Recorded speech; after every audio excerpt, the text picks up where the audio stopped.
எல்லோரும் நாங்கள் குளித்து ரெடி ஆயாச்சு. காலையிலேக்கு வந்து மஃபின், காஃபி, பசங்களுக்கு பால் எல்லாம் குடிச்சிட்டு ரெடியாகி நாங்கள் 8 மணி போல் எங்களோட ட்ராவலை ஸ்டார்ட் பண்ணோம். அங்கே ஃபால்ஸ் பார்த்ததுக்கப்புறமா பிரேக்ஃபாஸ்ட் வந்து சாப்பிட்டுக்கலாம் அப்படின்ட்டு.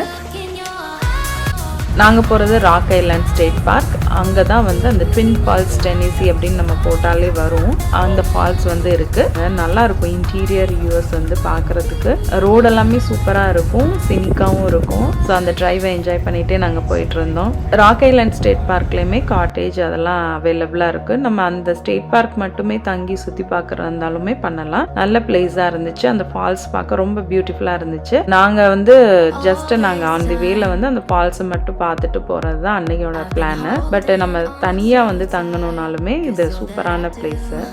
இப்போ நாங்கள் ஃபால்ஸ் பக்கத்தில் வந்தாச்சு. ஃபால்ஸ் இருக்கிற ஏரியாவில் வந்து போட்டிங்கோ இல்லை ஸ்விம்மிங் அந்த மாதிரி எதுவுமே அலௌடு இல்லை. ஹைக்கிங் மட்டும் பண்ணலாம். போட்டிங் பண்ணுறதுக்குலாம் ஒரு சில ஏரியா பக்கத்தில் இருக்குது.